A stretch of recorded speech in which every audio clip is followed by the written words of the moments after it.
आज से यह लिंग स्थान अरुणाचल शिव के रूप में जाने जाएंगे।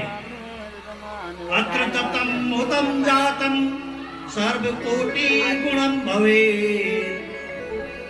यहाँ दिया हुआ दान शिव कथा में या शिव मंदिर में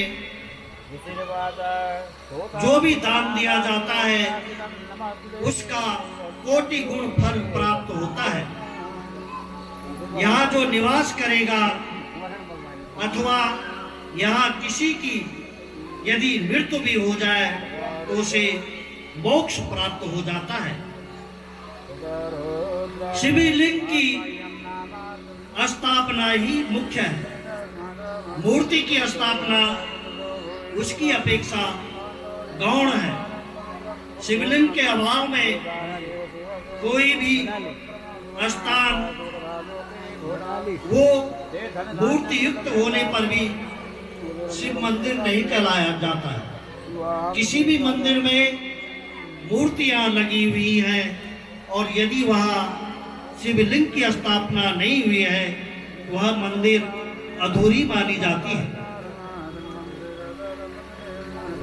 तब ब्रह्मा और विष्णु ने शंकर जी से पूछा कि सृष्टि आदि कृतों का लक्षण हमें बताइए। शिव जी बोले कि सृष्टि संबंधित 5 कृत्य हैं। सृष्टि, स्थित, संघात, तिरोभाव, अनुग्रह। भक्त इन 5 कृत्यों को 5 भूतों में देखते हैं। सृष्टि भूतल में स्थित है, जल में संघार स्थित है, अग्नि में तिरोभाव स्थित है, वायु में अनुग्रह और अनुग्रह आकाश में स्थित है। इन 5 का भार वहन करने के लिए ही मेरे 5 मुख हैं। ये शंकर जी कह रहे हैं कि भगवान शिव कहते हैं कि हे ब्रह्मदेव, हे नारायण, मेरे सृष्टि और स्थित नामक 2 कृत्य आपने तपस्या के द्वारा मुझसे प्राप्त कर लिया है और मेरे ही विभूति स्वरूप रुद्र और महेश्वर को संगार और तिरोभाव नामक कृत्य को प्राप्त कर लिया है, परंतु अनुग्रह नामक कृत्य कोई नहीं प्राप्त कर सकता है। शिव जी कहते हैं सबसे पहले मेरे मुख से ओंकार प्रकट हुआ और मैं माताओं से भी प्रार्थना करता हूँ कि 5 बार ओंकार की ध्वनि आप भी अपने मन से प्रकट कीजिए।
ओंकार की ध्वनि है, यदि प्रतिदिन 6 मिनट तक इस ओंकार की ध्वनि को बोला जाता है तो शरीर के असाध्य रोग भी दूर हो जाते हैं। और नासा के वैज्ञानिकों ने इसके बारे में रिसर्च किया और उन्होंने इस बात को सत्य माना।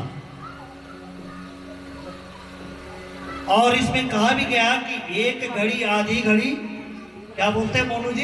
एक घड़ी आधी मेरे को नहीं आया। हाँ, तो ये जो है 6 मिनट तक अगर आप रोजाना ओमकार की ध्वनि जो है बोलते हैं तो ये इससे बड़ा योग भी दूसरा नहीं है।